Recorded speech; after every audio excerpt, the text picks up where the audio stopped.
خبریں سامنے آئی ہیں کہ آئی ایس پی آر نے اسلام آباد کے یونیورسٹی اور کالجز کا دورہ کیا ہے، جہاں پر بچوں نے ان سے ایسے سوالات پوچھے ہیں۔ ڈی چوک کے حوالے سے انہوں نے پوچھا، جو قتل عام ہوا اس کے حوالے سے انہوں نے سوالات کیے بچوں نے۔ اس کے علاوہ جو پاکستان میں انٹرنیٹ بند ہے اس پر جو ہے سوالات کیے۔ اس کے علاوہ جو پاکستان کی عدلیہ اور پاکستان کے ادارے جو ہیں ان کو اتنا نیچے اور اتنا کنٹرول کر لیا گیا ہے کہ وہ کچھ کر نہیں پا رہے، اس پر بچوں نے سوالات کیے ہیں۔ ایک صحافی ہیں، انہوں نے یہ ساری خبریں جو ہیں وہ بتائی ہیں کہ کیسے I S P are in بچوں کے سوالوں کے تسلی بخش جواب دینے میں ناکام رہے اور بس یہ کہتے رہے کہ آپ عدالت سے رجوع کریں۔ اچھا، اس حوالے سے مجھے معلوم نہیں، میں پتہ کر آپ کو بتاؤں گا، یہ سنیں ذرا آپ۔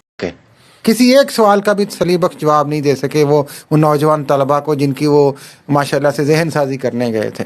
ٹھیک ہے، اور اس میں سیدھے کوشچن یہ بھی ہوئے ہیں کہ جناب یہ ڈی چوک میں گولی کیوں چلائی گئی۔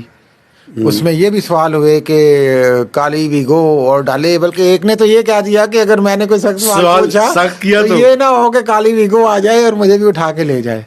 اور پھر جو پورا سٹی محسن نقوی صاحب نے کارڈن آف کروا دیا تھا اور ایک مارشاء اللہ سے لگا دیا تھا، اس میں آپ کو پتہ ہے یہ باتیں جب ہم کہتے ہیں فیس بک پہ اور سوشل میڈیا پہ پڑھتے ہیں تو ہمیں پراپیگنڈا لگتی ہیں، لیکن یہ اصل میں ہوئی وہاں پہ جو لڑکیاں ہیں طالبات، انہوں نے بتایا انہیں کہ جناب آپ نے یہ سارا کرفیو لگا دیا، یہاں پہ آپ نے بس اڈے بند کروا دیا، ہاسٹل سے ہمیں پہلے نکلوایا، ہاسٹل سے پہلے نکلوایا اور نکلنے کے بعد کہا کہ گھروں کو جاؤ، اور جب ہم گھروں کو جانے کے لیے بس سٹینڈ پہ گئیں تو بس سٹینڈ بھی بند تھے، راستے بھی بند تھے، تو ہم کہاں جاتی ہیں بے یارو مددگار، نہ ہم ہاسٹل جانے لیے نہ ہم وہاں پہ جانے کے لیے۔